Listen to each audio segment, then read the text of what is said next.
Well, if it's the second Sunday of the month, that means it's time for ComicChurch, right here on KTALK. It's time to gather around the radio for another episode of ComicChurch, hosted by Pastor Drew, the Fairy Godbro, and the Reverend Sith Lord himself, Jesse Stay. Broadcasting live from the KTALK studios, KBJA 1640 AM, and streaming live with video on Facebook. And now, ComicChurch. Welcome to ComicChurch, everybody. Howdy, howdy. Good morning. Hello, good morning, good morning. I've got a bad feeling about this. How so? I think we're talking about Star Wars today, aren't we? We are, and you are the Reverend Sith Lord Jesse Stay, aren't you? I kind of like that nickname. I've been light side like forever. I think this is my coming out in the dark side. Yeah. Oh yeah. I can kind of consider myself in the gray side of the Force. The gray side. I'm kind of in between. I'm the Sith spy on the light side. Oh. Well, so you know, if you've been following our show, you know that we like to come up with names and titles for people. You know, I got named the Fairy Godbro, and I'm quite okay with that. You know, and so I came up with the Reverend Sith Lord Jesse for our ComicChurch. And I think for Sean, I don't know. It's a toss-up between the Mary Magdalene of Marvel, or what was a couple of ones you came up with? The Missionary of Marvel. Yeah. So Missionary And of Marvel, together Mary... we're the pastors from another masters. Or the Marvel Missionary. Yeah. So I don't know. Maybe we should toss it out to our two listeners that we got. What was the other one? The Minister of Marvel. Yeah, Minister Marvel. I like that one. Or Monsignor. Monsignor. Because the minister is a servant, but Monsignor is the leader. Yeah. And if you've watched American Horror Story, you know exactly who the Monsignor is. Yeah. But that's another comic universe maybe we should get into one. Wait, one of these days. we need to find some like artists out there, some comic book artists out there to like draw us up with our titles. Like, boo. That almost kind of brings it up to that Deadpool.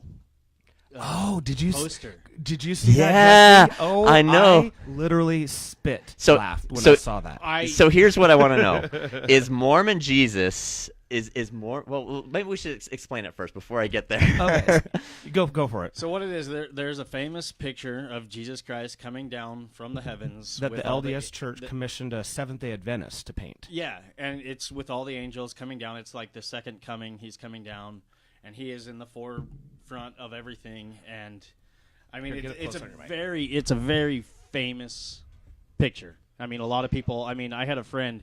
We saw it. We went to the movies yesterday, and she saw it, and she was like, instantly, she's like, I don't know what to think about that, because I'm like, it's kind of funny. Plus, it's one of their things that they're doing there, and there's so many of them, but that's the one that's like really forefront that a lot of people are kind of. I don't know if it's okay or if it's not. But so let's also admit that the culture that it was targeting has like mastered the art of being offended. That's right. Like you could drop a feather. Oh my gosh, I'm offended. Clutch my pearls. Yeah. So speaking of offending, here's my question: what is Mormon Jesus now part of the Marvel universe? Ooh, that's a good one. I mean, he has been in some of the comics. Yeah. There has been some mention of Jesus and stuff like that. Yeah, it was in. Someone pointed out it was Captain America. It was also.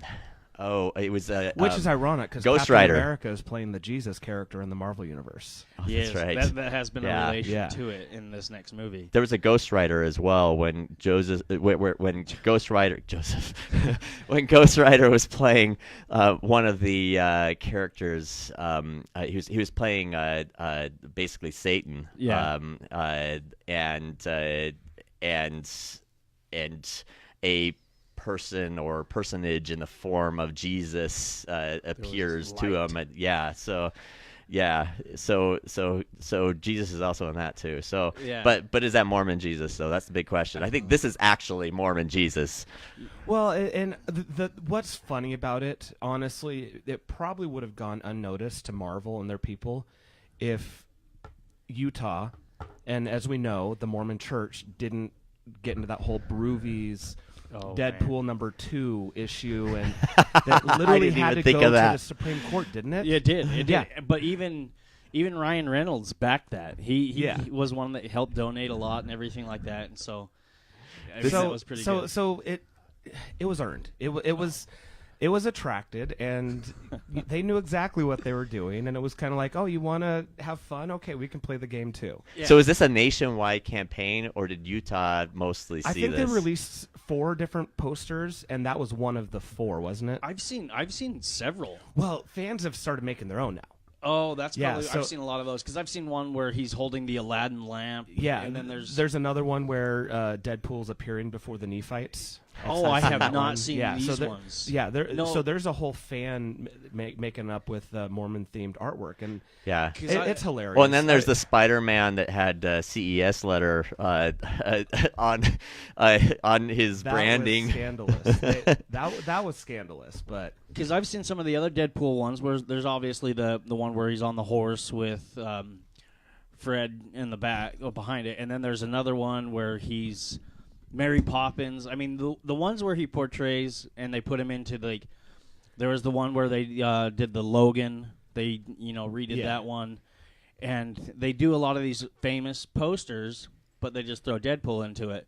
And so I just think it's kind of like their campaigning, and what can we get the most attention from and stuff like that. And so they just kind of got the one that they probably did it on purpose for Utah, specifically. And the people responded exactly as they wanted them to, and it was hilarious. Genius.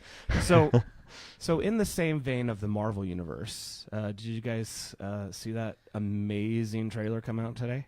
Or this week? Yeah, oh, yeah. I saw it once, yeah. There was 2 of them. Good. Yeah. So last week we had Captain Marvel. Well, we had Marvel on Tuesday, and then we had Endgame on Thursday? Yes. Yeah. So both of these trailers dropped. I missed the Captain Marvel. I haven't seen that one. I need to see that because I grew up watching that. That one got me more than the first one that they dropped with her. I mean, where you could see her in her Kree uniform and just with the helmet and everything like that. Fro. Oh my gosh, it kind of got me even more pumped, excited for it. Yeah. I'm excited for both of them, but so Avengers Endgame, their final revealing trailer came out. We have a title. Yeah, it's Endgame, and it starts out with Tony Stark floating basically in space, no food, no water. He's on people looking at a charred helmet, kind of like the old Darth Vader one from but he's recording episode 7 to Pepper Potts. And he's done that in some of the other movies and stuff like that. And I mean, in Iron Man 3, that's how she kind of got the information from Tony that he was still alive and everything. So he's sending it to her, sending a message. And in my thought, that could be multiple things. I mean, I'm going pretty deep into it and stuff like that. And I don't want to spoil too much or give too much information. But there has been cast footage or pictures of Gwyneth Paltrow in Rescue in her Iron Man uniform. Mm-hmm. Oh, and nice. So there's been mention, well, maybe what if she's the one that finds him, or what if she's the one that puts on the uniform and eventually gets this message? Because right now, when he's floating in space, we don't know how he's getting to Earth. He doesn't know how he's getting to Earth. And really, the only 2 people that have... And he was the only one remaining. Survived. No, they're... now that I just forgot her name. Why did I just blank her name? Nebula. Oh, yeah. Yeah, Nebula and Stark are the only 2 survivors from the snap on Titan. Yeah. Mm-hmm. Everybody else, all the Guardians, Spider-Man, and Doctor Strange, they all, went to a pocket. Fizzled into another dimension. So those 2 are the only ones that are alive, and a lot of people are saying it's not the Milano, but I still believe it's the Milano because they repaired it for him, the Guardians on the first one. So they took the Milano, and they are trying to find their way back to Earth. So that's kind of where we start off with the trailer. And then it jumps to the captain, and And Black Widow. And Black Widow basically rehashing, 50% of all living creatures were gone. Yeah, he did what he said he was going to do. He fulfilled what he said, and yeah, he did. The Russo brothers call it the decimation. A lot of people call it the snapping and everything else, but I like to call it the snap. Yeah, the snapture. And so they're talking about how everything is gone, 50% of it, and then it cuts to Thanos walking through, his space wheat fields and stuff like that. He is, now a humble farmer on his Titan 2 is what he's called it.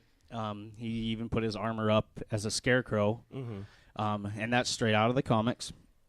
And it shows him the gauntlet is still, kind of destroyed on his hand.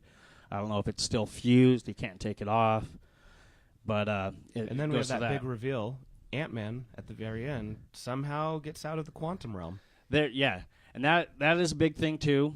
I mean, there's some other highlights in the trailer as well with Hawkeye. And then there's some other little teeny things in there as well. When Captain America and Black Widow are talking, it cuts to a scene with the Hulk, Mark Ruffalo, and they're looking through all these people that are missing. They're not sure if they are dead or snapped or whatever.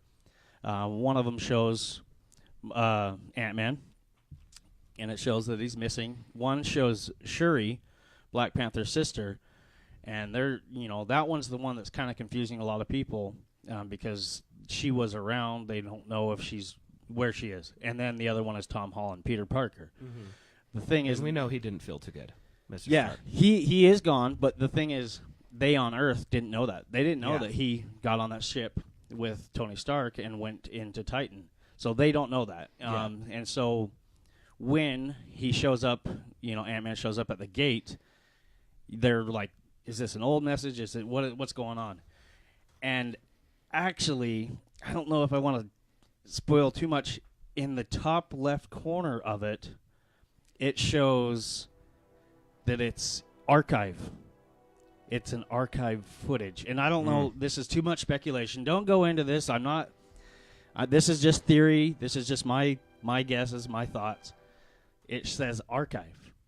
So I don't know when Ant-Man goes into the quantum realm with Hank Pym. How many times have you watched the trailer? Just I've lost count. You watch these trailers like I watch Star Wars trailers. I know. My buddy's little boy, he told me, he's like, man, I watched it 10 times in a row, like right after each other. And I told him, I'm like, if you watch it 200 times in a row, I'll give you $10. But so my kids just roll their eyes. the Ant-Man. So it goes to Ant-Man at the end of Ant-Man and the Wasp. Michelle Pfeiffer, the original Wasp, she says to him, watch out for the time vortexes. If you fall into the time vortex, we cannot save you. So I don't know if they were hinting to something that, maybe he falls into a time vortex while he's in there and gets sucked to a different time, a different day, a different year, back in time. So it's all kind of speculation. There's with this trailer, it did show us some things, but there are so many more questions. That are like, oh, how is Tony Stark getting there? Where's Ant-Man? Who is this, Hawkeye? Why is he killing people? What is a Ronin? Yeah. And so there's so much. Well, I think Hawkeye lost part of his family, so he's just, screw everyone. I'm going on the rampage. That's what happens in the comics. The Yakuza in the comics, they go in and take a hit on his family, kill his family. But I think in this one, with the snap, he lost his family. So he goes berserk. So he, in a sense, I don't know why he's going after the Yakuza at the time. So he goes to Japan, and he takes on the mantle of Ronin, a lone samurai assassin, and he just starts killing. And I think he's going to play some awesome part in the new movie. But, that was a big question because where was he in the first one? Where was he, in Infinity War? and he was hanging out with his family. He wanted to be a family man. He was on house arrest, just like, Ant-Man. So when the snap happened, I probably would have done the same thing. So here's what I want to know. We've got Deadpool coming out here in December, and which still gives an opportunity for an ending where Deadpool becomes part of this. He can at any point. He can. I'm still waiting. I want Deadpool to be part of this Marvel universe. You know, it'd be totally awesome if he, because he now has he could time travel. Yeah. If he just time travels back to the Avengers Tower, or their Avengers compound, he's like, "Hey guys, I could take you back in time if you want. Just come with me." Yeah, they've got to tie it in somehow because he's part of that 50%. He is, and so is the entire X-Men universe. Yeah, and see, that's really curious to see where they're going to go with this. I mean, because this is technically the last of the Avenger type movie. I mean, this is our last of the original Avengers. A lot of them are going to be breaking up or doing their own thing, or possibly even dying. And so from here on out, they have to start introducing a lot of new characters or other characters or people that are part of the Marvel universe. And how are they going to do that? I mean, that's still a huge question as well. There's all these questions with what's going on in the Marvel universe, and how is it going to go out? How is this movie going to play it? And this is going to be the big breaker and opening it up into all these new characters, all these new phases that Marvel has. This is getting so exciting. I was talking to a friend and just saying, right now we are so privileged to have so many comic movies, Marvel, all this stuff in this world right now. We have a Star Wars coming up every year, Marvel movies coming up every year. I mean, we can't be more blessed. Yeah. Sounds like we're going to break, but we'll be right back after this quick message.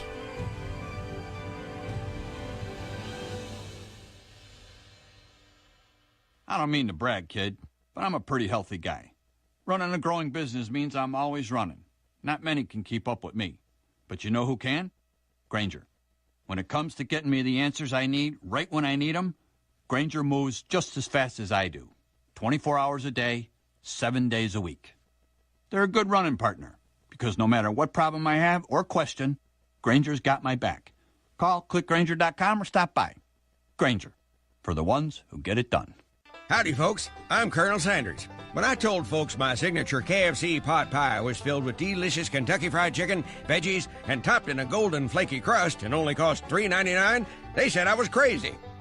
And maybe I was, because that was 1980, and $3.99 was a lot of money back then. But today, getting a meal that size for just $3.99 is a really great deal. So stop into a KFC and get yourself... is absolutely guaranteed, so it's never been easier to turn 500 strangers into connections. Just visit Vistaprint.com and use promo code 4000 at checkout. That's Vistaprint.com, promo code 4000. My name is Dr. Jonathan Greenberg. Stop what you are doing, because what I'm about to say will improve the quality of your life. ZYPPAH.com.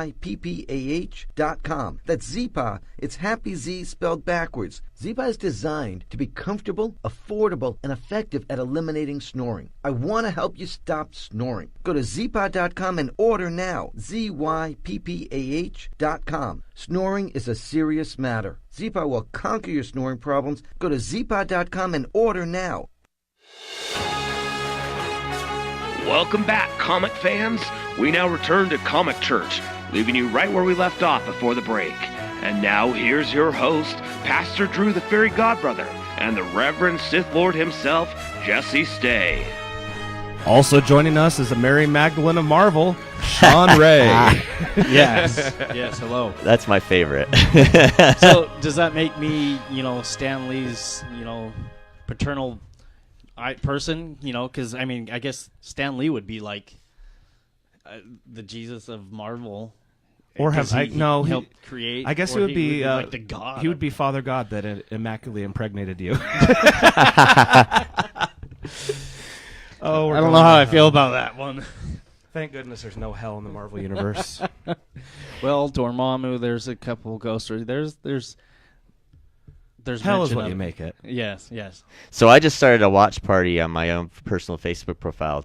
For those watching on our Facebook page, facebook.com/church on KTALK is the address. And we also have a podcast on all the different podcast platforms. Be sure to review us and make sure you like our and page. subscribe. But you can, if you're following us on the video, there's an option to start your own watch party. Share it, hit start right on the watch party, and it automatically shares it out with your friends, and you can watch with your friends or with us. Just follow me on Facebook, and it'll and you can join there. Yep. And for those that are just joining us, first of all, welcome my friend Sergio. He is watching with us. Welcome. Jen's watching with us. Jen, hey Jen. Gary, got a few on here. So normally every Sunday at 11, Jess and I, we host a show called Church. And we just kind of talk about all different spiritual topics, the kind of conversations that take place in the foyer of churches. We're not afraid to discuss anything, but we also, on the second Sundays of every month, we host what's called Comic.Church. And also when we have a fifth Sunday of the month, we also do Comic.Church. And what we like to do is take from the spiritual life lessons that we learn from the comic realities. And today we're actually going to be spending most of this episode in a galaxy far, far away. Yes, this is my true religion. Although I'm not wearing anything like Sean is. So yeah, we are going to be teaching from the book of Luke Skywalker, and going to be diving into the just so many. Like we'd have to spend I think a whole series on Star Wars, which means we got lots of months. So there's so much. We're going to be doing Star and Wars. So again. many different guests we could have for this too. I have so many friends. So tell us in about this our area. guests we have coming up in the next segment. Awesome. So today we're going to have my friend Chris Pirillo. He's a kind of longtime friend now. He comes from back in the for anyone who used to watch Tech TV. It's an old cable channel. What used to be one of my favorite channels to watch. There was this TV show on there called Call for Help, and Chris may not like me talking about this. I don't know, but but I used to watch it, and he was the host of Call for Help, and it was a show you could go in and call, ask about any topic, and he'd answer. How it do live I on get air. my internet turned on? Stuff like that. But Chris goes way back in the internet era, the .com boom and bust, and has a long history similar to me in some of that.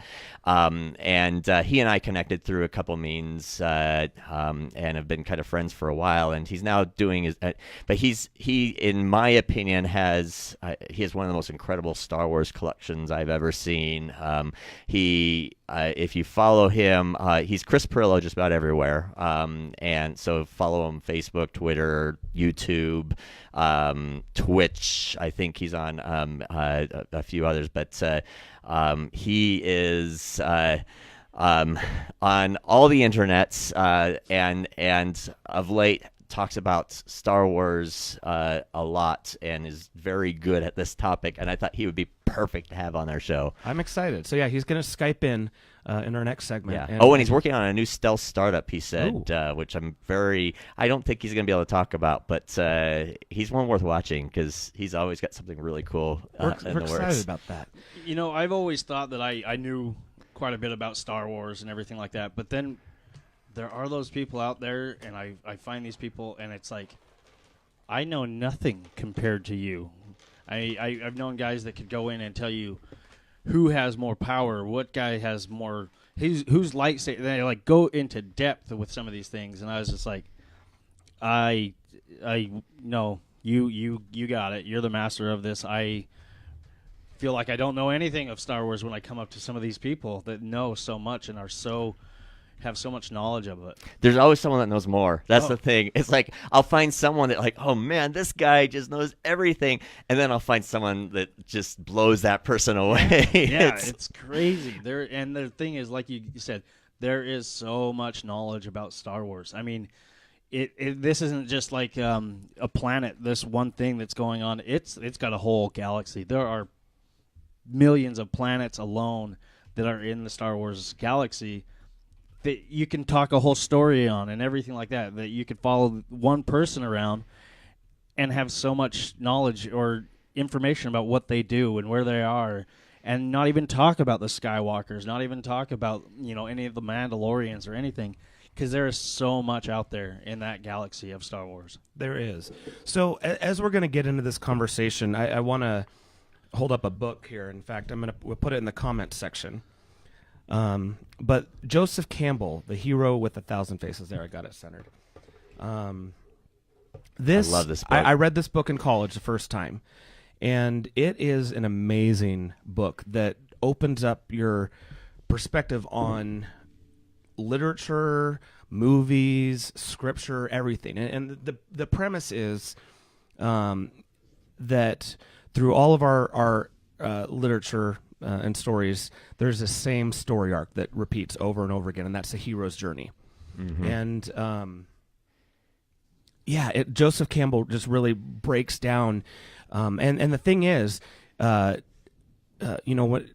as he's describing through these mythological stories, the same reoccurring story arc. We see it in Star Wars. So as we're talking about, these spiritual lessons, the stories of Luke and Leia and Han and Rey and Kylo, all of them. Again, if you look at it from the perspective of a hero with 1,000 faces, like, oh, I know that character. Yeah. I know who that is. And same thing in the Marvel universe. A couple minutes ago, we're saying how Captain America, Steve Rogers, is the Jesus of the Marvel universe. Well, yep, talks about it in here. Unless it's the Mormon Jesus, then it's Deadpool. But I think, and we've referenced this book quite often on this show before. I've been searching through trying to find the copy I had from college. I couldn't, so I had to go out to an actual bookstore. And I had mine on audiobook. Yeah. So I highly recommend it. And I threw a link to Amazon if any of our 4 listeners want to check it out. We got quite a few right now. They keep coming in on my watch party at least. So. Yeah.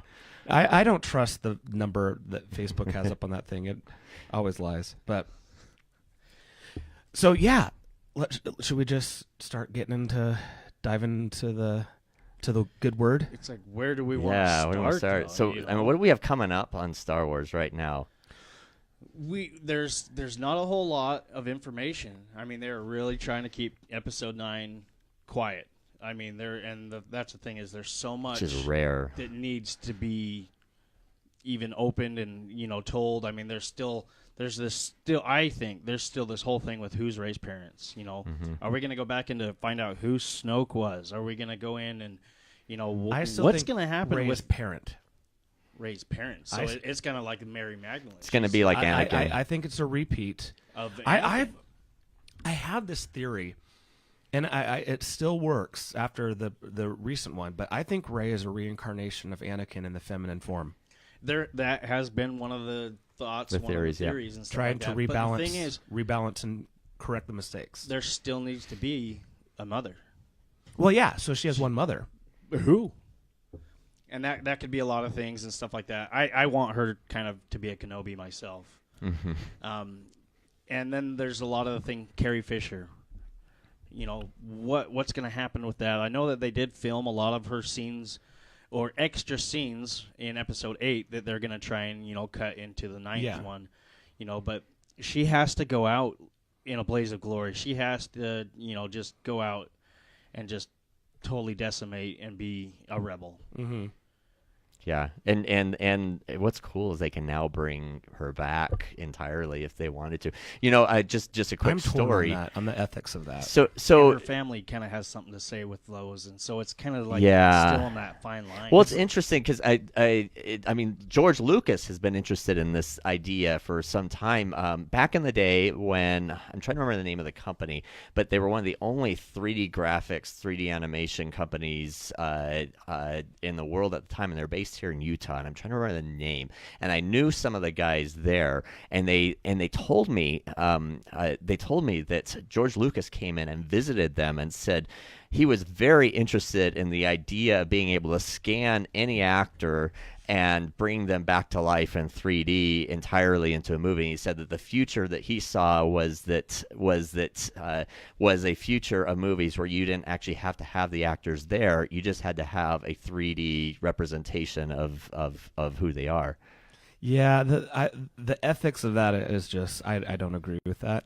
Similar to Michael Jackson held it back and Prince being recreated as holograms, especially when they were both all these vocally opposed to that. Concerts and stuff of these people. But what if you license it? What if they pay you a boatload of money to scan you and I don't know, when you're long and dead, do you want people you to sign away even after death? They can use it for so long or something like that. Would you want someone to have the power to basically put words in your mouth and film it and put it on screen when you're long? It's up to the individual. I don't know. There's some ethics in that I'm just yeah. Well, and one of the things with the movies and stuff like that, there was kind of like that whole thing where, Episode 7 was kind of go around Han Solo, and Episode 8 was going to kind of be cornered around Leia, and then Episode 9 was going to be Episode 8 was going to be kind of cornered around Luke Skywalker. Episode 9 was going to be, a little bit with Leia, and now that's kind of happening, and then there's that whole thing is Mark Hamill is in the movie. He has parts in Episode 9, so does he have corporeal form? That's the thing. Is it a ghost? Is it the spirit ghost, or is it what kind of form is it? Is he coming back? I still think Han Solo is coming back. I have this really crazy idea that everyone thinks I'm completely crazy. I still think Han was a unrecognized Jedi. I don't know. I went back and I was looking at I watched 3 of the movies just in the last couple days, but on is it Force Awakens? Is number 7? Number 7, yeah. He does some things where he just turns around and shoots, not even looking, and hits, and that's a Jedi thing. But think about it. Everyone who has fallen down an abyss like that has ended up coming back. Darth Maul came back. He was cut in half. Luke came back. Why won't Han Solo come back? And also, at the bottom of the abyss, was that all the energy of the sun that they just sucked out? I don't know. I didn't even think about that kind of part of it. But that's why a lot of people they have said that Snoke is a reincarnation of Palpatine because, he did fall down. He didn't get stabbed. He didn't get anything like that. And he is one of the more powerful, Sith. And that's how Darth Maul survived, is because he used a lot of the dark side to heal, to keep himself alive when he was cut in half. And that's how he survived. How could Palpatine not have done that? He is one of the more powerful Sith, Yeah. Maybe he'll come back.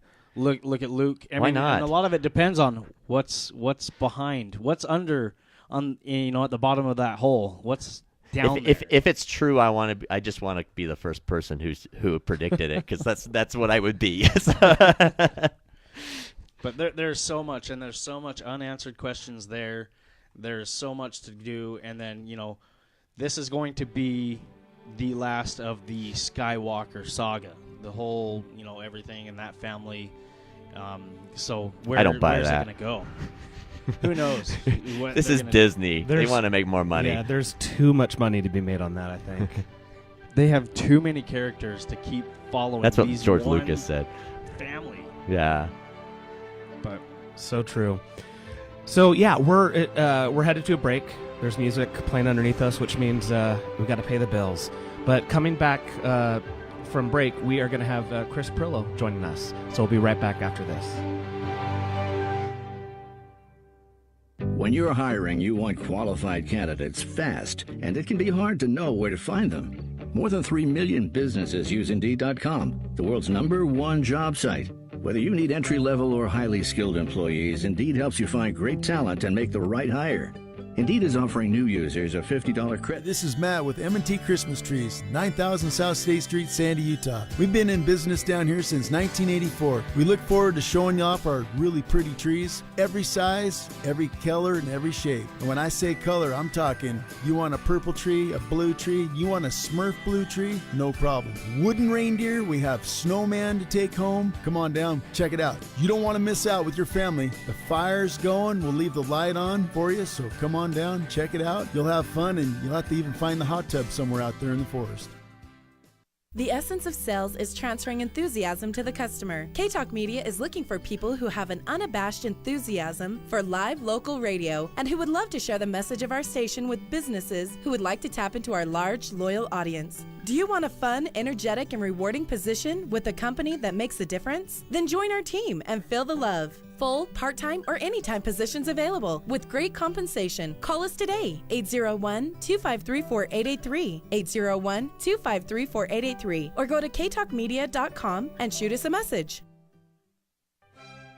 Stay away from religious topics? Not here on KTALK. Listen each Sunday evening at 7 p.m. to The Interpreter Show for fascinating religious discussions, hot debates, and the latest in religious scholarship, archaeology, and ancient documents. Whether you're Catholic, Mormon, Protestant, agnostic, and atheist, or something else, you'll want to listen to The Interpreter Show Sunday evenings at 7 p.m. here on KTALK. You gotta hear it.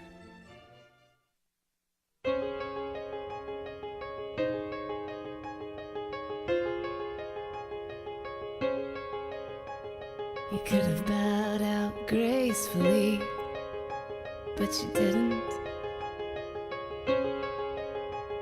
You knew enough to know to leave her well enough alone, but you wouldn't.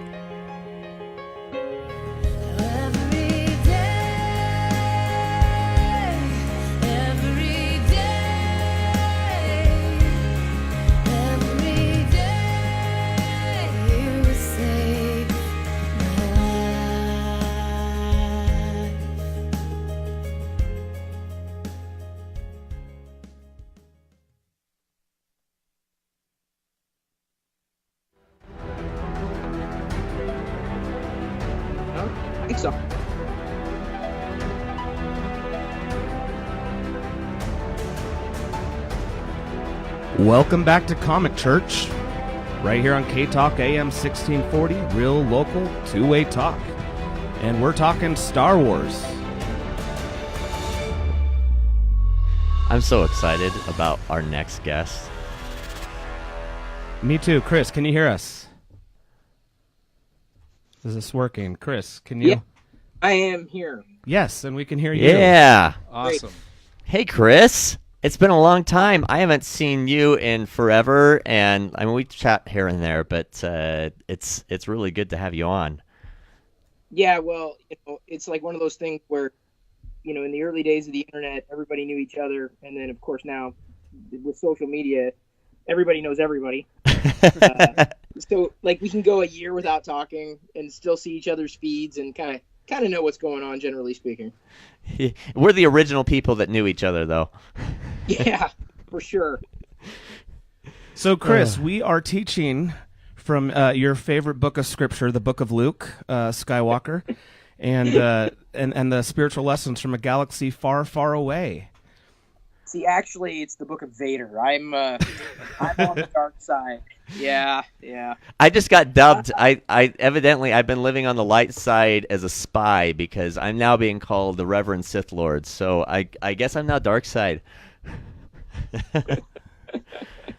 Well, yeah, everybody's got a dark side in them, but that's, you need the dark to have the light, and to understand the light exists, you have to have the dark. It's a balance. It is. That's why I'm gray.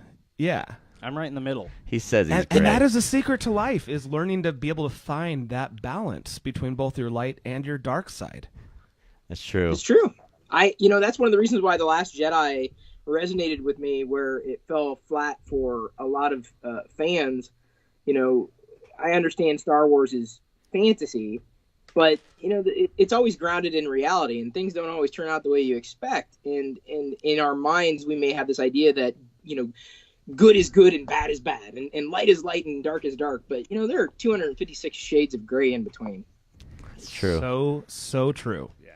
I don't know. Careful. Now we're getting into Lord of the Rings here.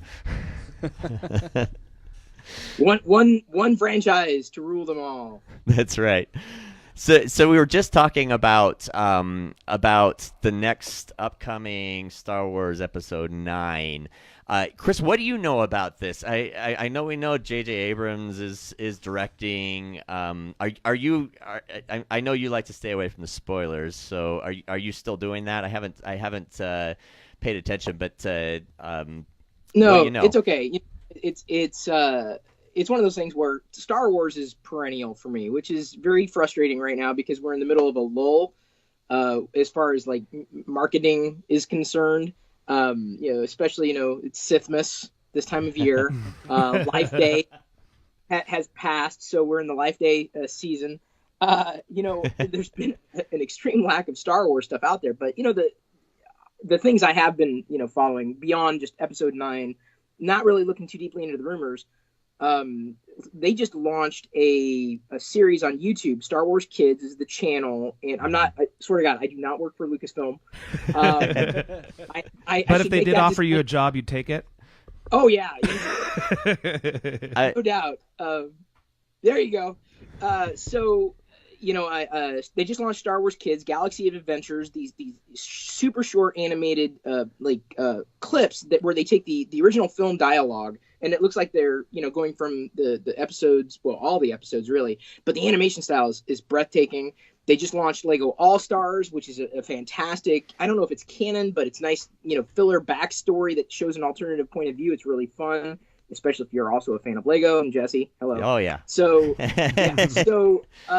those clips, those little things that they do, those little videos, I mean, some of them are 10 seconds, whatever, they are awesome. They are really fun to watch. And the dialogue everything is just spot on. It is beautiful. I love what they've done with that. They're like the Deadpool of Star Wars. I was, when I saw one of the shorts with like Vader fighting, I'm like, I need to see all the films in this animation style. Like, just like lift the dialogue and reanimate the films. I would be down with that. I'm not into reboots. I never want to see Star Wars rebooted. I don't want to see in 20 years it redone. But I think the way that animation, just the style of it was you've got to see at least one or two of the clips to understand, like, we can't talk about it. You have to see it. Yeah. So with Episode 9, I've been, having my palate satiated by, taking in what they're putting out there, with whether it's comics or, these online shorts or what have you. But I only looked into one teaser, like one potential spoiler for Episode 9, one that I was really hoping for. Not that I ever chase spoilers or rumors, because ultimately that leads to your fall, right? You go into a film thinking, oh, it's going to be this, that, and the other thing, and then it's not, and then you're mad. I'm like, well, be mad at yourself, dude. Like, exactly. It's nobody else's fault. So, I tend not to put too much faith, if you will, in rumors. But there are certainly some things that I would hope for. Yeah, that's I like peeking every so often just to get an idea, but I'm not one that, I don't know, I don't think I've ever like really gotten mad over a spoiler that came out ahead of time not being, maybe I have, I don't know. I think there are things we hope for, and the spoilers kind of satisfy some of that, but sometimes those things still don't happen. Right. I've learned going into these movies, don't have high expectations. Yeah, exactly. Don't make my own theories. Yep. Don't go into it too much, because when it goes on and it's something different from what you thought it was, you're going to be kind of like, no, that's not how I saw it. That's not how I want it. Yeah. And you're going to be pissed off. And then you're going to be one of these fanboys that get on the line and say, we're going to petition for them to redo, The Last Jedi. So embarrassing. Just enjoy that we have an amazing Star Wars movie. Yeah. And go with what they have. They have a story that they're doing. I mean, a lot of people were kind of frustrated with Empire Strikes Back because everything was left at a cliffhanger. But once Jedi came out, it kind of, made that movie so much better. So I'm waiting for the 9th one. I'm not holding high regards. I'm not expecting this to be the best Star Wars movie. I just want a good Star Wars, go up there and see it. Solo, I mean, when I saw it, I'm like, man, this topped Rogue One. I mean, I enjoyed Rogue One. I think it fell flat in a lot of ways. I think it should have been a mid-series. Well, but the character development, I'm very happy to hear that Lucasfilm is actually going to be fleshing out a story around Cassian Andor on their Disney Plus streaming experience in another year or so, because it provides that, the emotional connection that I was just lacking in Rogue One. Like, I had the same experience. So I enjoyed it, but the quote unquote death that I felt most about was K2SO, and I'm like, he's a robot, right? He's a droid. Why was I more emotionally, invested in this droid? Yeah. Because Andy Tudyk unfortunately dies in every show that sci-fi show that he's in. Yeah. You know who we need to bring in next time? My cousin is one of the designers of K2SO. He worked at Lucasfilm. He's now doing a stealth project for Disney, I guess. Nice. But he would be fun to have on the show. So by stealth project, you mean Star Wars 10? Yeah. Yeah. It's funny, the expectations that are just bantied about, and everyone's got their own perspective when they look at this. I mean, no one ever sees it exactly the same, and there's really no wrong way to be a Star Wars fan, apart from taking away from somebody else's fandom, right? You can't say, oh, you're only into comics, you're not a true Star Wars fan. Well, that's not how it works, right? So, when it comes to the films, there's always these high expectations. And I think it's, I'm with you in the sense that I go into it kind of, wide eyed and like, okay, this is what it is. And, take it for what it is. And be in the moment. Yeah. And people ask all the time, what's your favorite Star Wars movie? I'm like, I really don't have one. I mean, I vacillate constantly like, oh yeah, I enjoyed that, or I enjoyed this. And I think that's part of the, part of the experience of the fandom is just, there's so much to take in, and you don't have to like everything to still be a fan. Yeah, I mean, go back to what you said about Solo. I mean, I think that so many people were so frustrated with it because it wasn't what they thought of. That's not what their mind was. I thought it was a great movie. I liked it. I loved it. Dude, we introduced Chewie and Han Solo. We got his blaster. We learned so much. And the thing is, it opened doors for actually quite a bit more. I think that Solo was if there was an underrated film of 2018, Solo was it. I mean, zero doubt in my mind. It has so much rewatchability, replayability. It's so much fun. And mind you, I'm one, when I first saw Ehrenreich as Solo, I was like, oh, okay. But it worked. Yeah. It genuinely worked. Yeah. And I'm with the thought of flow of opinion that the reason why it didn't do so good is specifically the timing that it was released, and that's on Disney. Yeah, they need to own Christmas time. They need to own that. That's their their time of the month. I agree. Solo, I think, also suffered from a lack of marketing. I think they hedged their bets, and they saw what happens when you hedge your bets. Yeah. There's been, like I said, there's been an extreme lack of Star Wars stuff, out there this year. I mean, see it here and there in bits and pieces, but it's not been as prevalent, of course, when they're in the middle of a marketing launch. In stores right now, I see more Jurassic World than I do see Star Wars. And I think Disney is the onus is on Disney to, and they'll get there eventually. They are in the process of turning Star Wars into a perennial brand where, it's just always in your consciousness. It's always there. It's always present, if you will. And it's going to be difficult because there are so many classic fans who are just tied to the idea that, only the movies exist. I don't want to watch the TV shows. I don't want to watch the cartoons. I'm telling you, you're missing out on like at least half of the fun. Yeah. Rebels, the best stuff was amazing. I agree. And some of the books I've read, like some of the books that are like geared for even just like teenagers have some incredible additions to the plot line. I'm trying to remember which book it was, but there's one of the books, I have to look it up, but talks about Luke Skywalker going in and training at the Jedi Temple and the challenges he goes through in there, and then you get into episode 7 and 8 where Luke is actually at one of the Jedi temples, and you get a little bit more of a storyline from some of that book and some of the other books and some of the other storylines. It makes the whole story just beautiful.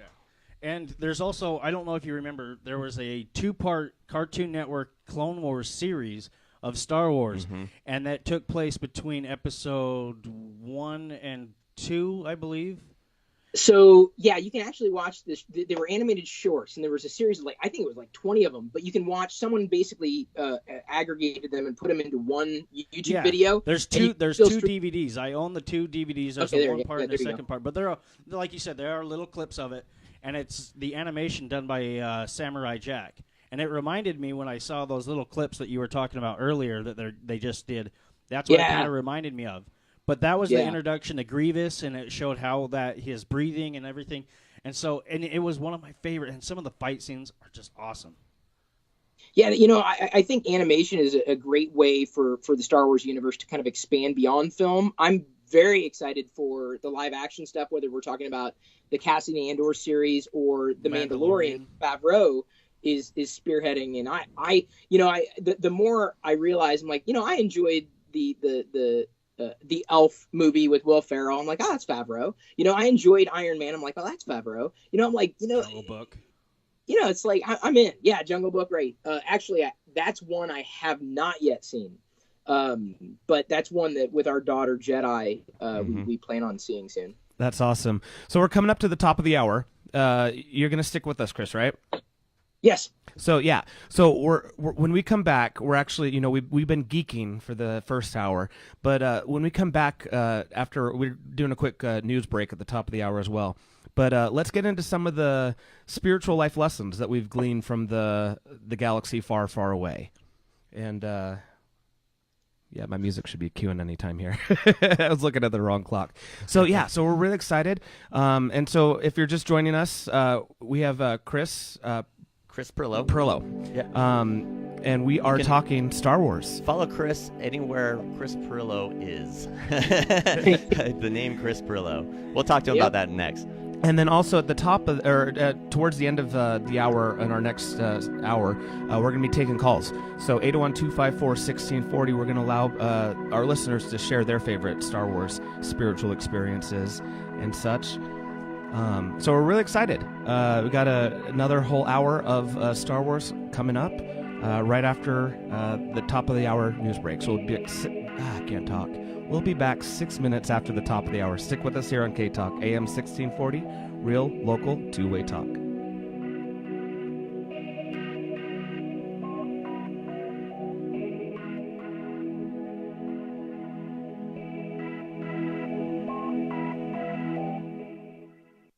When you're hiring, you want qualified candidates fast, and it can be hard to know where to find them. More than 3 million businesses use Indeed.com, the world's #1 job site. Whether you need entry-level or highly skilled employees, Indeed helps you find great talent and make the right hire. Indeed is offering new users a $50 credit to give their first job post premium visibility as a sponsored job. Redeem this offer at Indeed.com/promo. That's Indeed.com/promo. Terms, conditions, and quality standards apply. My name is Dr. Jonathan Greenberg. Stop what you are doing, because what I'm about to say will improve the quality of your life. ZYPPAH.com. That's ZPA. It's Happy Z spelled backwards. ZPA is designed to be comfortable, affordable, and effective at eliminating snoring. I want to help you stop snoring. Go to ZPA.com and order now. ZYPPAH.com. Snoring is a serious matter. ZPA will conquer your snoring problems. Go to ZPA.com and order now. Whether it's for weight loss, blood sugar control, or just overall health, millions of people have been helped by low-carb diets, also known as ketogenic diets. But for most people, it's hard to get the right balance of protein and nutrition needed to succeed. You're listening to the all-new KTALK Media, KBJA 1640 AM, Sandy, Salt Lake, and the entire Wasatch Front, bringing you live, local, two-way talk. News this hour from townhall.com. I'm Michael Harrington. President Trump will have a new chief of staff when the new year dawns, with the impending resignation of the current chief. When John Kelly took the job as chief of staff a year and a half ago, President Trump made this prediction. General Kelly will go down in terms of the position of chief of staff one of the great ever. He had early success, credited with imposing order on a chaotic West Wing after his arrival in June 2017. But Kelly's iron fist alienated some longtime Trump allies, and he grew increasingly isolated. As for the president, however, he still describes Kelly this way. He's a great guy. No official word yet on a successor, but Vice President Mike Pence's chief of staff, Nick Ayers, is reportedly Trump's top choice to replace Kelly. Ben Thomas, Washington. A storm is spreading snow, sleet, and freezing rain across a wide swath of the South today. Millions of people in its path. Snow and ice can make the scene outside your window look like a holiday card. But don't be fooled. This storm is treacherous, especially if you try to drive in it. That's North Carolina Governor Roy Cooper. Officials from Texas to Virginia have declared states of emergency. A trade mission to China by the Canadian province of British Columbia has been canceled because of the detention of a top Huawei executive in Canada. The province says in a statement the decision was made because of the ongoing judicial process involving Huawei chief financial officer Meng Wanzhou. She was arrested last week while changing flights in Vancouver and is awaiting possible extradition to the U.S. Prime Minister Theresa May warning lawmakers they could take Britain into, quote, uncharted waters and trigger a general election if they reject her Brexit deal in a crucial parliamentary vote this week. May is fighting to save her unpopular Brexit plan and her job ahead of a showdown in Parliament on Tuesday. More on these stories at townhall.com. This is going to be the best holiday ever! Sure, I maxed out a couple of credit cards and overdrew a bank account or two, but they're not mine, they're yours. All that online shopping and booking travel you do around the holidays, it can leave you exposed. Yay! Now I have passwords, account info, social security numbers, hundreds of them. I got more lists than Santa. It truly is the most wonderful time of year. For cybercriminals, the season of giving is the season of taking. Good thing there's LifeLock with Norton. LifeLock helps detect threats to your identity like your information for sale on the dark web. And Norton Security protects your devices against cyber threats like malware. No one can prevent all identity theft or cybercrime or monitor all transactions at all businesses, but thanks to LifeLock with Norton, you don't have to let cybercriminals unhappy your holidays. Get an additional 15% off your first year. Go to LifeLock.com now and use promo code SMART. That's promo code SMART to save 15%. A consensus All-American defensive end at USC who played in the NFL before going on to an acting career has passed away at the age of 72. Tim Rosevich played at USC from 1965 through 67 and appeared in 2 Rose Bowls. He was co-captain of the 67 team that won the national championship. He was selected with the 14th pick in the 1968 NFL Draft by the Philadelphia Eagles and played linebacker from 68 through 71, getting named to the 1969 Pro Bowl team. He also played for the Chargers in 1972 and the Oilers in 1976. Rhonda Rockster reporting. The Heisman Trophy belongs to an Oklahoma Sooners quarterback for the second straight year. Kyler Murray edged out Alabama's Tua Tagovailoa for college football's most prestigious individual honor. It happened last night. The announcement comes 3 weeks before the two men will meet.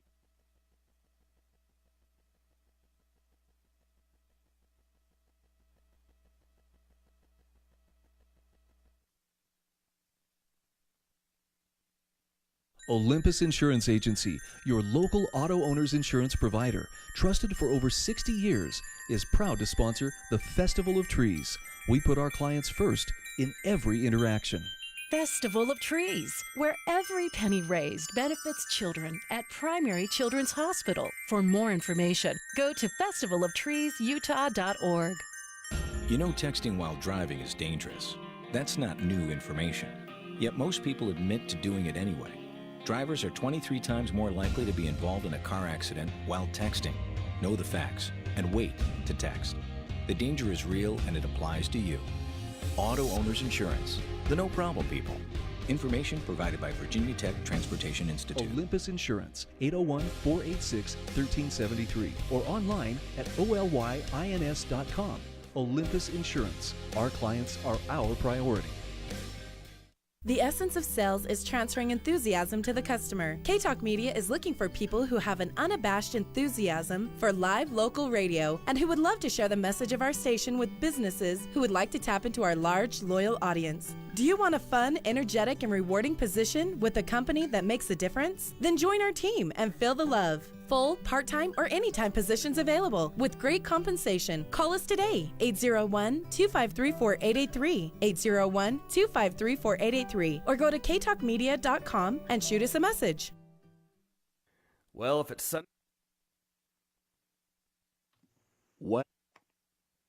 Well, if it's the second Sunday of the month, that means it's time for ComicChurch, right here on KTALK.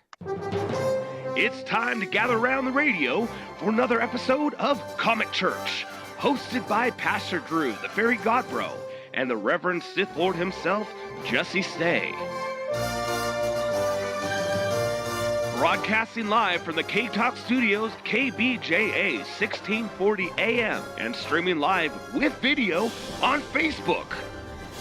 And now, ComicChurch. Welcome back to ComicChurch on KTALK, AM 1640.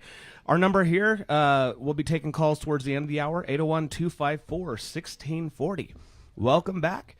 We got in the studio, Jesse. Hey, Sean. Drew. And What's joining up? us via the Skype, Chris Pirillo. Welcome back. Howdy. And Chris is out in Seattle, right? I don't know Seattle area well enough, so I don't know if I'm even accurate saying Seattle, but I think it's Seattle area. Seattle.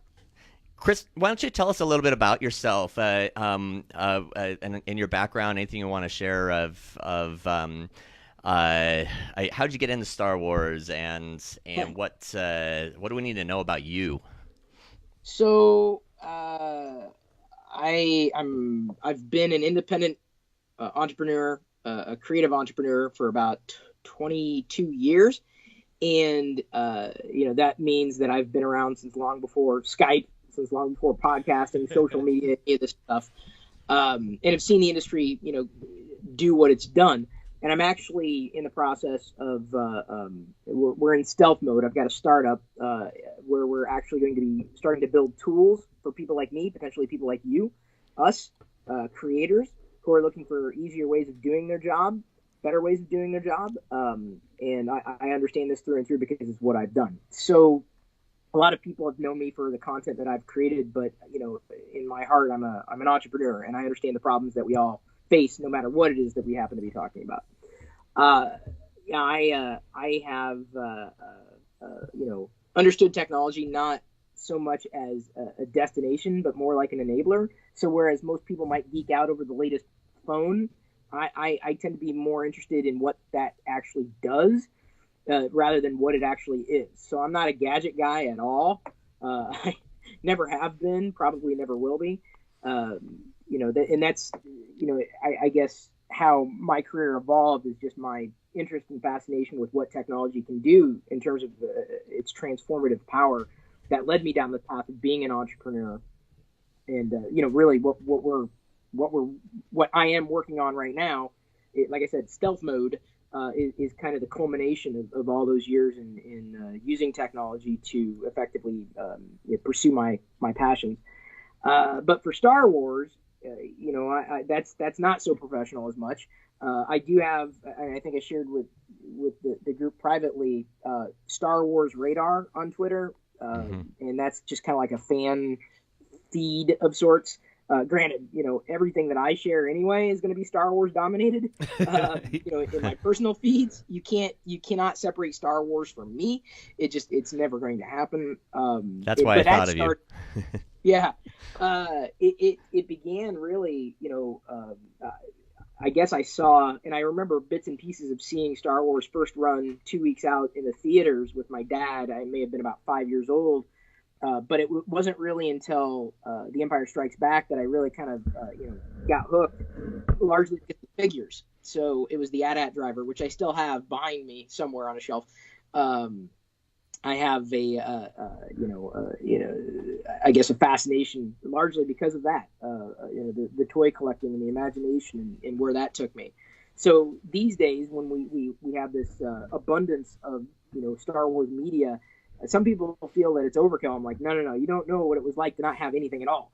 And there was a dark time when we had nothing at all, a dark period. But that's what's probably most funny to me is that whereas most people who followed me online only have seen me for having talked about one particular topic or another, never really understood that, this fandom was always there. And it doesn't matter how many times I surface old videos or old photos of me with, these toys, they can't figure out, why did you suddenly become a Star Wars fan? I'm like, no, you don't understand. That's not how it works. It didn't work that way at all. Yeah. Why did you start hating technology and gadgets? I'm like, no, that's not no. Just because I'm not interested in the crap that they're producing these days, and that's the best word to use, doesn't mean that I hate it. It just means that I don't feel it's where we should be going with technology, to the point where even Microsoft's president this past week says if we don't take a serious look at AI, we're in for a heap of trouble with privacy issues and face recognition. And I agree. I mean, not to be a curmudgeon about it, but technology is scary, and many people don't buy into that, hype, because they're surrounded by another type of hype, right? The religion of a smartphone. And I'm sorry, but technology is not a religion, though some people treat it like that. Now, Star Wars, on the other hand, that's a religion to me, sure. Yeah. But in a light way. And so I've done a lot over my life, and Star Wars has always been interwoven with it. But the thing that people have known me for has largely been in talking about other types of trends. Awesome. Yeah. I think the way we connected, I mean, you and I have kind of a similar frame of view, and that technology, even Star Wars to an extent, all have underlying meanings to it all, and such, and that's a lot of what we talk about here on this podcast, radio show, and we are turning into a spirituality. I'm hesitant to use the word religion because that's so triggering. Well, we're against the term religion here, but there is a underlying meaning to everything, and that's what matters. And when you apply religion to something, it puts constraints. The order, the order. Who owns that? You have the empire. You have every instance of when religion goes bad. Look at you have who ends up oppressing you, even in the Star Wars universe. But what I love about it, though, and if you're familiar with Joseph Campbell's work, is the spiritual lessons that you could pull out of this mythology. Because with mythology, we're able to see ourselves. I'm sorry, I'm focusing on Jesse trying to drink like Donald Trump out of a bottle. Right on camera. Sorry, my actually it switched to just it's dry Sean here. And I. But wait. So you don't like using the word religion, but you use the word. Sorry, I don't even want to say it. It begins with a T and ends in a rump. So. Yes, and Jesse was drinking his bottle like this. Anyways, but no, we get spiritual message back to the main message. We get so many spiritual lessons from these myths because we're able to see ourselves in the main character's position, and for a time suspend our reality, our higher thinking, and actually sit back and have a moral lesson. It's like a thought exercise where you get to be Luke or Han or Wicket. I don't know. So anyways, so yeah, Wicket's my favorite. So like I was watching Force Awakens last night. The last few days I've just been watching all these Star Wars movies just to kind of refresh my memory. But I pulled out a line that I really didn't notice, like the spiritual parallel of it. But as long as there's light, we've got a chance. And that's one of Poe's lines. And he's referencing they're sucking the light out of the sun to fire off their weapon again. But just thinking about that on a more spiritual, like with the Force, let's think about it that way. But as long as there's light, we still have a chance. And even when you're in the darkest moment, there's always going to still be that little glimmer of light and hope. And as you see in Force Awakens, the light does go out. But was it the end? No, they had their hope, and they still spoilers. If you're 2 movies behind, spoilers don't matter anymore. Don't watch this show if you haven't watched those movies. I'm sorry. No, you can watch what you want, but we're going to spoil it for you. But there's so many spiritual lessons that you can pull out of all the movies in the entire universe, Star Wars together. So, I think let's we have 5 minutes before we hop to break, but let's start with you, Chris. What are some of your favorite spiritual life lessons that you've gleaned from the galaxy far, far away? It's a balance. I think that's really more than anything, and I think The Last Jedi kind of put a finer point on that. But even in going deeper into the Star Wars ring theory, helped me better understand, not just Lucas's vision. And if you've not ever read the Star Wars ring theory, I think it's StarWarsRingTheory.com. Effectively, what Lucas meant when he talked about poetry and rhyming. Mike Klimo, had basically gone through and drew the parallels and the direct correlations and corollaries between the original trilogy and the prequel trilogies to give me a better understanding and appreciation of both, really. And it's always, to me, the value is always underneath the surface. What you see is not necessarily what you're actually getting. And I think, this is, only further underscored with Luke's revelations that, the Jedi were not who you think they were. It's all about your point of view, which again mirrors what, Obi-Wan said in the original trilogy. It's all about your point of view. And when you step back from, that which, is, seems to be what's there, and you start listening to what's underneath what's there, I think that's where it gets really, really powerful. Yeah,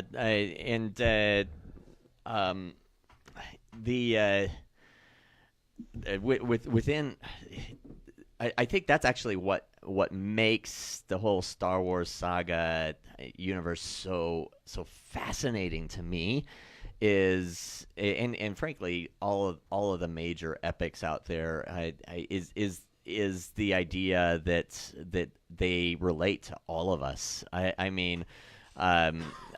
Even back when I was practicing Mormon, I would relate it to my Mormonism in different ways. I relate it to my own life in other ways right now, and just the idea that this light versus dark versus some of the magic within, and the idea of this expansive universe that infinitely can be available to any of us. We can make what we want of our lives infinitely. It's just so powerful to me. Yeah, I mean, if you're watching the movies, there's at one point you could relate to almost any character and any aspect.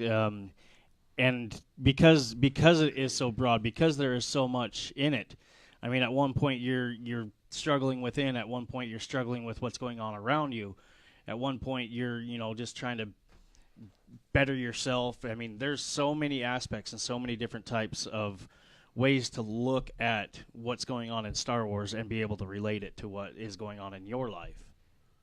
Totally. They've made a whole religion out of it. They have.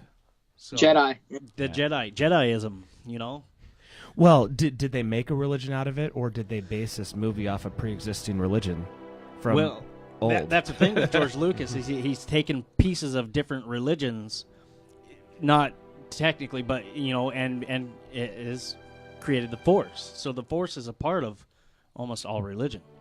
Yeah. I totally believe the Force is real. And then there's the whole idea of, is religion good? And they're starting to dive into that a little bit. We can talk about that a little bit. Oh yeah, in just a few. Definitely. Yeah, there's so many, and especially finding the balance, between having the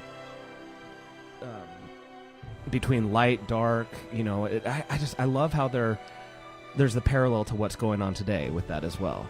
So we're going to be talking more about this when we come back from a commercial break. You're listening to Comic.Church on KTALK AM 1640. We'll be right back after this.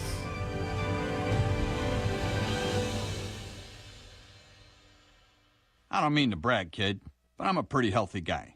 Running a growing business means I'm always running. Not many can keep up with me. But you know who can? Granger.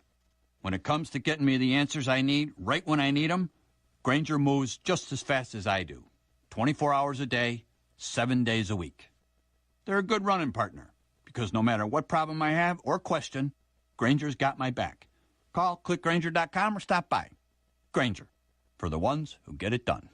Howdy, folks. I'm Colonel Sanders. When I told folks my signature KFC pot pie was filled with delicious Kentucky Fried Chicken, veggies, and topped in a golden flaky crust and only cost $3.99, they said I was crazy. And maybe I was, because that was 1980, and $3.99 was a lot of money back then. But today, getting a meal that size for just $3.99 is a really great deal. So stop into a KFC and get yourself a pot pie. It's finger-licking good. At participating KFCs for a limited time. Prices may vary. Tax extra. As a small business owner, you make every dollar count. So what could you do with $10? Go to Vistaprint.com today and you'll get 500 high-quality custom business cards for only $9.99. That's less than 2 cents per card. And at Vistaprint, your satisfaction is absolutely guaranteed. So it's never been easier to turn 500 strangers into connections. Just visit Vistaprint.com and use promo code 4000 at checkout. That's Vistaprint.com, promo code 4000. My name is Dr. Jonathan Greenberg. Stop what you are doing because what I'm about to say will improve the quality of your life. ZYPPAH.com. That's ZPA. It's Happy Z spelled backwards. ZPA is designed to be comfortable, affordable, and effective at eliminating snoring. I want to help you stop snoring. Go to ZPA.com and order now. ZYPPAH.com. Snoring is a serious matter. ZPA will conquer your snoring problems. Go to ZPA.com and order now. Welcome back, comic fans. We now return to ComicChurch, leaving you right where we left off before the break. And now here's your host, Pastor Drew the Fairy Godbrother, and the Reverend Sith Lord himself, Jesse Stay. Welcome back. Hey, hey, hey. What's up? Hey, hey. So, I guess I don't know if that's I don't know if I can do that anymore now that Bill Cosby's in jail. I'd be careful with that. Trigger. Yeah. So yeah, before we went to the break, we were just Chris was sharing with us just some of his favorite enlightening things that he's gleaned from the Star Wars universe. Chris, do you have anything to add to it, or should we just continue going around the circle? Oh, I just keep talking. So Sean, what about you? What are some of your favorite? First of all, for those that aren't able to see or you're just listening on the traditional AM wavelengths, Sean has a bunch of books. Like we're talking again, like he's going in deep when it comes to the religion of Star Wars. None of these which are canon anymore. Well, I still think a lot of the old stories. I still like to think a lot of those are still. They're inspirations. Yeah, something, and that's a lot of the thing is with a lot of the everything in Star Wars is inspirational. I mean, look at it's done so much for so many people. So many people have been inspired by Star Wars to go out and create new things. I mean, look at some of the other shows that we have because of Star Wars, because of what George Lucas has done. But for me, one of the most inspirational, one of the most, things that I've gotten from Star Wars is Yoda. And just, you could almost quote every sentence, anything that he's ever said as some sort of inspiration. I mean, do or do not, there is no try. I mean, there's, the Force is all around us. I mean, and just what his teachings are and everything like that. Especially the one on fear. Oh, that's my favorite. I could pull up. There's so many that he has that he says. I wish I would have pulled some of these up before, but I mean, basically, what I've gotten from the Force and from the good, the light, and the dark is basically the dark side is all the outside influence, everything around you, all of everything that's going on, and then the light side is everything internally. Who you are internally and what you are internally. That's kind of where my conception of what, the light and the dark is. The light is what you are inside, who you want to be, and then the dark side is everything outside, all the influences, all the negative, all the the fear and everything else. I really like that, and similar along the same lines. Jess and I, we talked about a couple episodes ago the Law of One, which is it's hard to explain, and if you want to know, go back to our previous episodes. Anyways, they distinct between the light and dark and being service to self, which is of the dark side, and being in service to others. And that you can break reality and people's lives down into those two binary categories. Do you live your life in service to self? And, that's very Sith-like. Yes. Or service to others, which is very Jedi-oriented. So how does the Force fit into all this? There has to be balance. And like Yoda says, there has to be balance. You have to, you can't live your life all about yourself. You can't live your life all about giving to others. I mean, that's why I consider the gray side, where you're in the middle. You have to be able to give some, but be able to maintain you to be able to, succeed and to move forward. Yeah, I like that. Yeah, I like to think of the Force as the element that kind of binds us all together. It's the universe. It's all around some you. people call it God. Some people call it. There's a million definitions for it, but it's all around us, and it's what connects us all. And some of us are more in tune with that than others in different ways. That's where the idea of empaths come and other things. But anyway, I think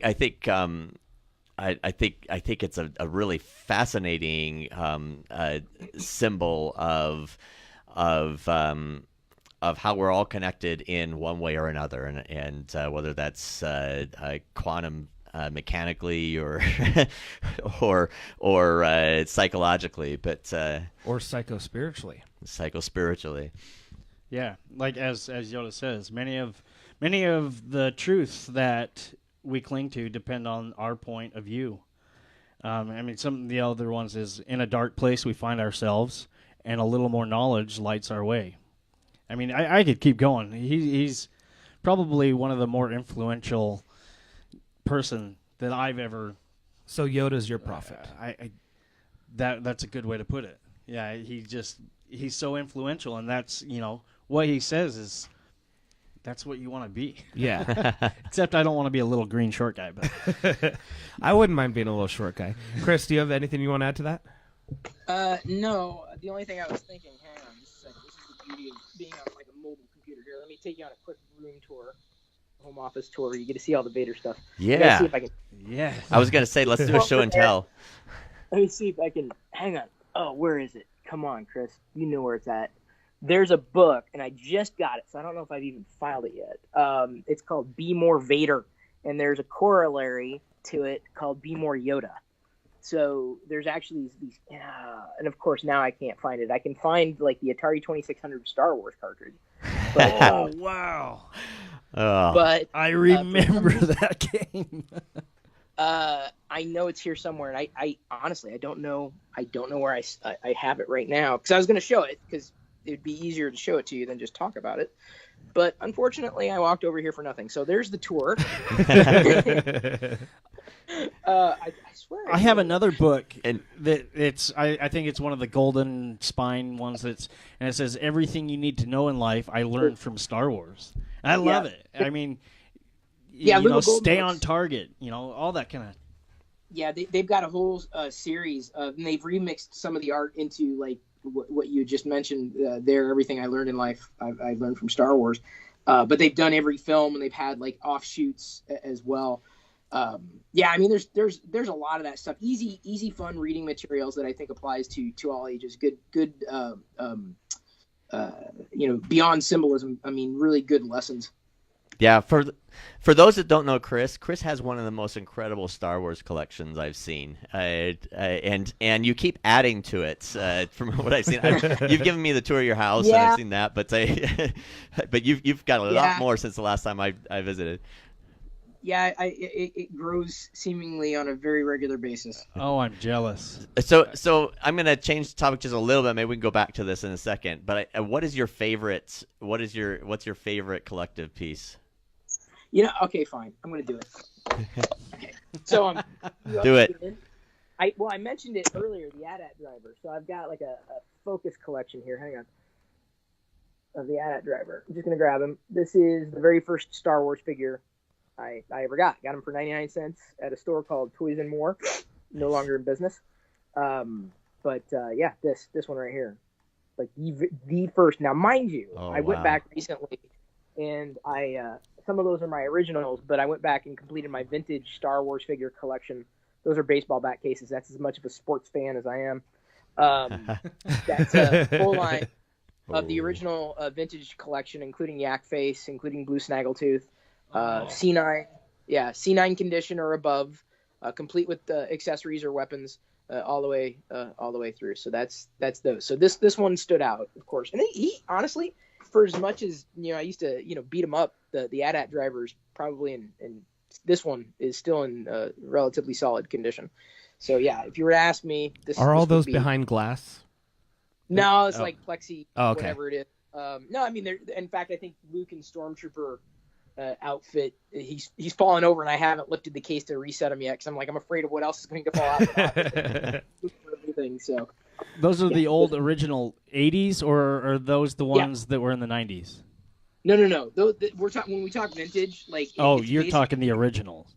Yeah. There's definitive line with vintage and modern. Yeah. Some people are purists, like they won't go with any modern, but like right here on my desk, I've got First Order Stormtrooper that I got for like $4. This is a Black Series. They were selling for like as much as $15, which I wasn't going to pay for. Everything I get for Star Wars anymore, though, honestly, is on sale. Like I get a lot of the stuff at a discount price. Very rarely do I pay full price. That's awesome. I went through and I have all the first series when they first came out with the next ones in the 90s. I have all that entire collection, every single one of them, even from Slave Leia to Bounty Hunter Leia. I mean, that was one of my prized collections, and unfortunately, I like to open them and play with them and everything like that.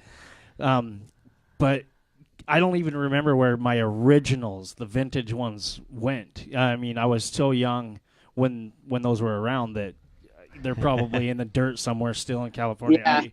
Yeah. Surprisingly, I mean, there's some, except for the last 17, getting the vintage collection, I mean, depending on which condition you want, you can find them, in my estimation, at pretty good prices. And it is possible to recollect the vintage line. It's not cheap necessarily, depending on which condition and what have you. But a lot of my, which I would consider now beaters, have gone to my daughter. So I basically have a second collection that went to her. Like, I'm like, what am I going to do? I have a few of those. She has a full collection of the vintage line as well that she plays with on a very regular basis. And you can follow some of that on Chris's channels if you follow him on social media. I love following your stuff and your escapades. I actually brought my favorite, my prize out of my collection that I got in the last several years.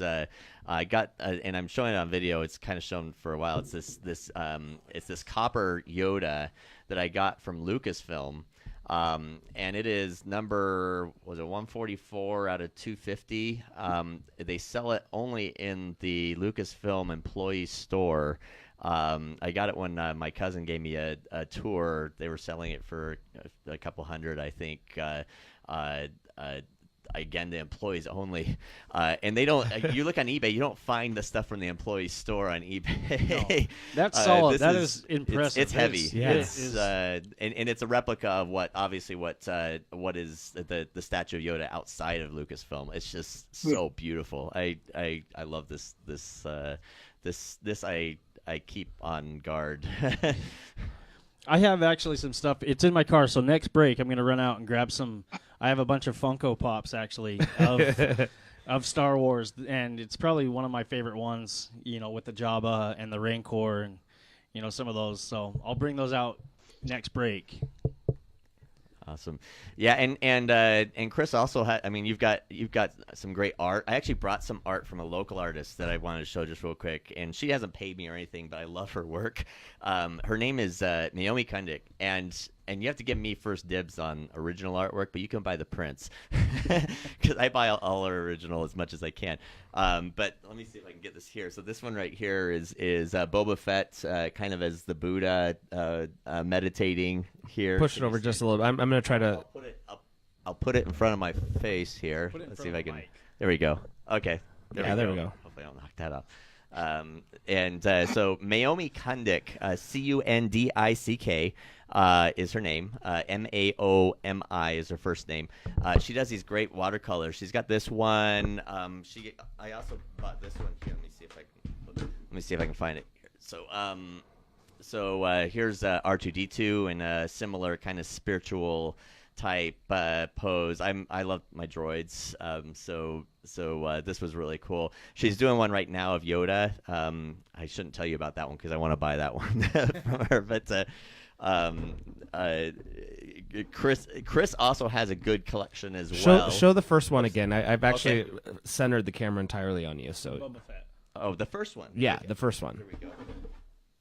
So here's Boba Fett. He's kind of floating or sitting in the Buddha pose. The Sarlacc pit. Yeah, over the Sarlacc pit.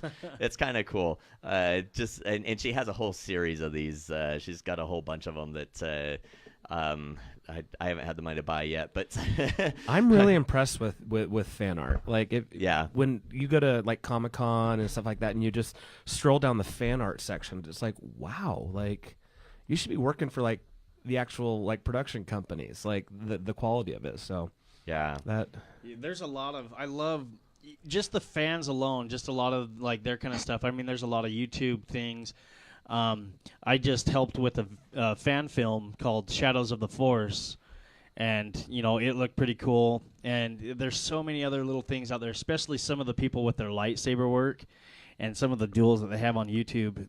They're so fun to watch. I was just watching one this morning about chipmunks running around in the tree, but they added lightsabers to it, and it just made it made it that much better. It was so awesome. I was gonna share it, but I didn't.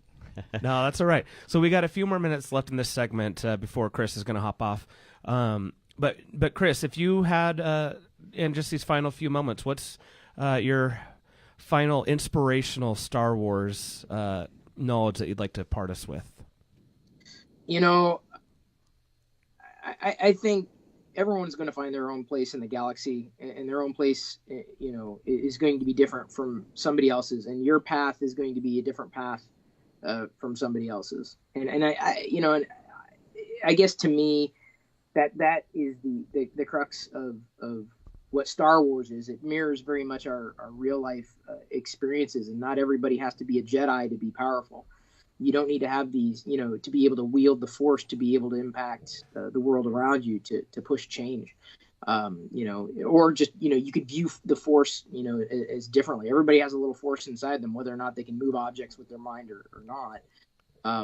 You have the power to do good and the power to do evil. So what's your choice? Choose your path. Yeah, I like that. And yeah, it's perfect. Do you have a little Force inside you, Sean? I wish. Yeah, I do. Yeah. Yeah. Well, I mean, my entire life has been inspired in one way or another by that same principle. Yeah. I mean, that's not a bad way to live, or to, go about your life with those inspirations and that kind of thought, to be that kind of person. Yeah. That's I think there's some really fascinating ways that I mean, again, it comes down to choice. It comes down to the ability that we can set our own destiny. We can all choose and make our destiny whatever we want to. I was going to get a little bit into it, and we'll talk about it in a few, but into the idea that they're leaning towards, of the idea that religion itself is not good, which is the Jedi. And you're starting to see some of that in the latest episodes. But the idea to choose and the underlying parts of that, that you can be who you want is good. That's beautiful. We're headed up to break. Chris, thanks for joining us. We'll have to have you again next time on when we get back into the Star Wars universe. Follow Chris Pirillo everywhere. We'll be right back after this. When you're hiring, you want qualified candidates fast, and it can be hard to know where to find them. More than 3 million businesses use Indeed.com, the world's #1 job site. Whether you need entry-level or highly skilled employees, Indeed helps you find great talent and make the right hire. Indeed is offering new users a $50 credit to give their first job post premium visibility as a sponsored job. Redeem this offer at Indeed.com/promo. That's Indeed.com/promo. Terms, conditions, and quality standards apply. There are certain things in life that are just going to happen. You are going to get a flat tire on the way to the airport. If you have an important phone call to make, your cell phone battery will be dead. And last but not least, you are going to get older. If you want to age the right way, pick up a copy of the Simply Senior magazine. It has all kinds of information that will make your journey better and offer solutions to those issues that come with getting a little more experienced at life. That's Simply Senior, available at most pharmacies, your community senior center, or online at simplyseniorsnews.com. The weekend is coming, and you need to plan a date night. You could go to a movie and dinner, but there's nothing original about that. Here's a new and exciting idea. Take your date indoor shooting at the Armory Gun Range. Instead of renting a bowling lane or playing miniature golf, yay, you can rent a shooting lane at the Armory Gun Range. Impress your spouse or your date with your original plan. The Armory can provide both guns and ammo, and rookies are welcome. I would be excited if my boyfriend took me shooting. The Armory is located in Sandy at 9210 South and 248 West. The phone number is 801-447-1789. Again, that is 801-447-1789. You can also check out their website at armoryshootingrange.com. The range is open from 10 a.m. to 8 p.m. Monday through Saturday. The Armory Gun Range, blowing holes in boring date nights.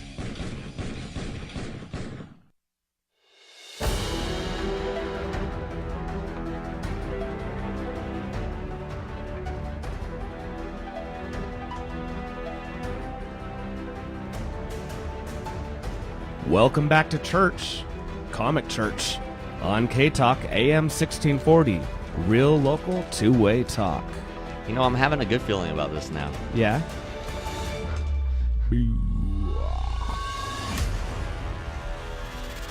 We're in our final segment here.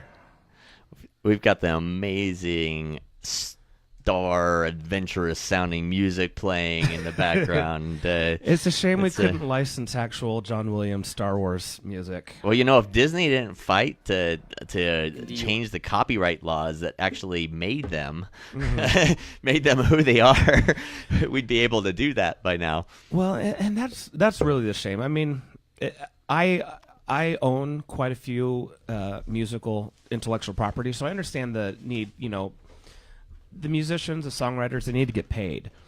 But there's a degree to when you take it so far to the extreme, where it's basically just a middle finger to the fans that you're expecting, that you're needing to actually buy the products.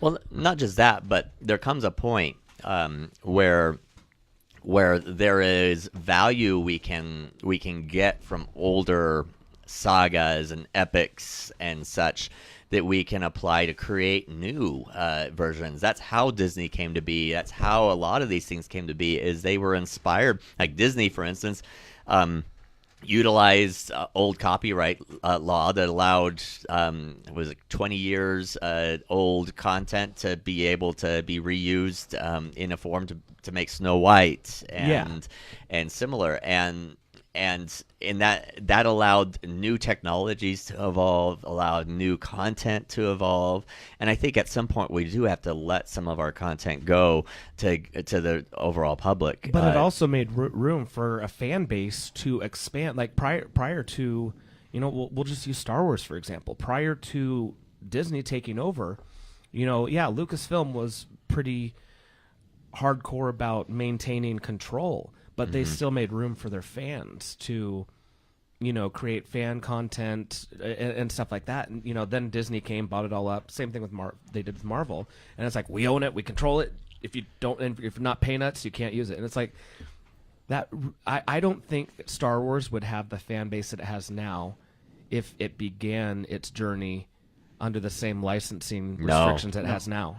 Disney wouldn't. Well, that's the thing is George Lucas, he went into film school, and when he made his, film project and everything like that, that was his passion. That's how he got into a lot of this. And so without those fans doing those fan films and that kind of stuff, there wouldn't be, George Lucas. He wouldn't have, if he hadn't have done it. And so that's why I think, he was so accepting of it.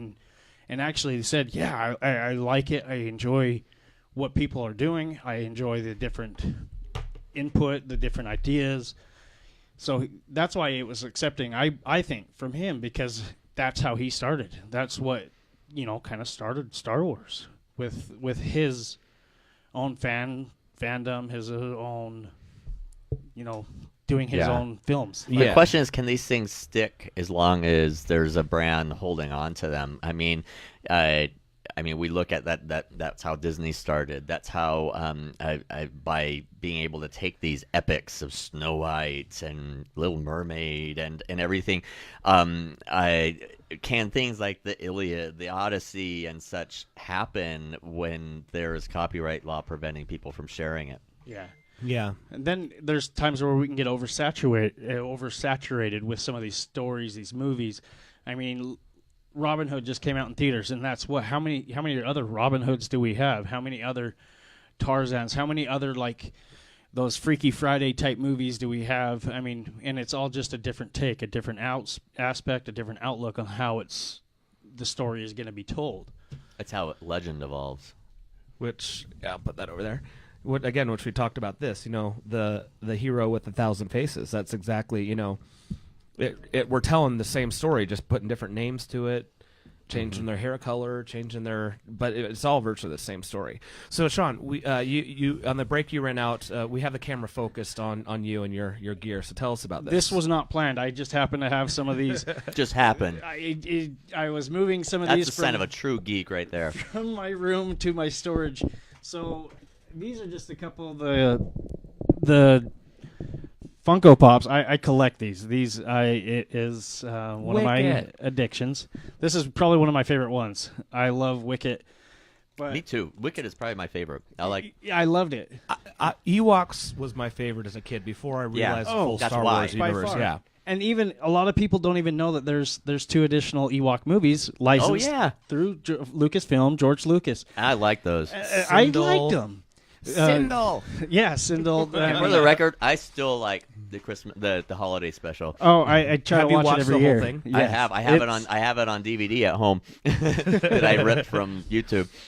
But these are just a couple Funko Pops, and I probably have over 100 just the Star Wars ones. But this is one of my favorite ones. I don't know if I want to open them or not. I mean, that's Jabba with Slave Leia and Salacious Crumb. And then underneath, it's, obviously the Rancor, Slave Ula, and Jedi Luke. And those are some of my ones that I have. I was just moving these. I don't know if I want to open these ones, but I mean, I probably have over 100 just the Star Wars alone. I don't want to say how many Funko Pops I actually have, but I like them. I like the style of them. I think they look awesome. And these are some of my Star Wars collections. I probably have, I have a lot of figurines and statues too. But I would always like to add more. It's always fun to have more. And then you see some out and you're like, oh, that one is so cool. I need to have that one. Lately, it's the Legos for me. That's the different Star Wars Legos. I'm always getting something new in Star Wars Legos. But yeah, those are just a couple. I mean, and that's the thing is, I'm kind of jealous of that Yoda though. I really like that one. I gotta guard this. Yeah, I even considered taking it when you're not looking. So keep an eye on that. Yeah. No, so I mean, we're coming up in our last 10 minutes here. If you're listening, our number 801-254-1640. Give us a call. Tell us your favorite Star Wars moments. Your favorite spiritual life lessons that you've gleaned from the galaxy far, far away. So we've kind of mentioned ours. What is yours, Drew? I think overall, one of the overreaching story arcs of the entire thing is the role that hope plays. I mean, the very first film is A New Hope. Yeah. And I love the spiritual lesson from that. You know, there's always hope. Even in your darkest hour, even when you think all is lost, even when you're in your episode 2 of the trilogy, there is still hope. Yeah. And as long as you keep that hope and that dream, just that little spark, as long as that's still there, anything's possible. As Jesse and I say, what else is possible? Yeah. You know, as long as you have that hope. And, you know, even if that hope stems from rebellion, you know, we talked about Rogue One. Personally, I like that one, but I've always had a rebellious streak in my personality. So I really, really relate that to... one grew on me. Yeah. I didn't like it at first. Oh, I love it. So I see both points of view. And it just got better as the movie, you know, got to the end. I mean, but I did watch it in theater, and my son, we were watching it, and I knew the story. I knew what was going to happen. I knew everything. But when they were sitting on the beach, and it was about to just... My son leaned over, and he's like, "Do they all die?" And I said, well, that is part of the story. And he's like, I hate this movie. They just killed all the heroes. And, you know, and I knew it had to happen, but it was like, you know, it was something but that they their did. sacrifice brought a new hope. Yeah. And like, then nothing else would have happened from beyond that point if they didn't. No. So is that a similar philosophy to what happened? And now hopefully everyone's seen the Avengers, so don't listen here if you've if you haven't. But for what happened at the end of the last Avengers. Yeah, so we're kind of at the part 2 of the trilogy on that Avenger, as far as the trilogy. And for those that don't understand, so part 2 is always the part that sucks. Yes. Like if we have to consider our life right now, we're in part 2 of our trilogy as well. Oh. But you know, once you get through your part 2, then comes part 3, and that's when you get your resolution. But you have to destroy everything to rebuild. So now they're going to get to rebuild in some way or another. And yeah, I mean that's an awesome, you know, aspect of it and everything like that, because, like you said, everything needs to be destroyed. I mean, in the military, they break you down to nothing, and then they build you back up and give you that strength, that hope, you know, and everything like that. So, I mean, that's a great analogy of it.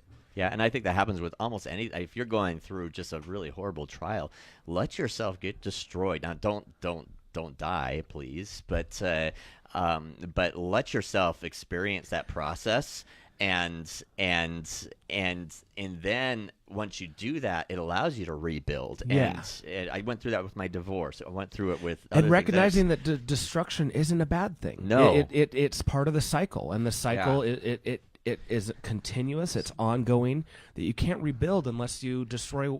And again, that's not necessarily a bad thing. Although a lot of that is against what the Jedis believe. They don't want, you know, destruction. They don't want that because that brings fear. Well, exactly. And the Jedis are reacting out of a place of fear, not recognizing that it's cyclical and it needs to happen, because with all old things, you get rot, you get overgrowth, you get, you know, and you need to always make room. There's going to be you could have the most beautiful fire. There's going to be a forest fire at some point. Yeah. You could have the most beautiful building. It will crumble at some point. But you know what? When it does, something beautiful will be built in its place. And that the cycles of time continue.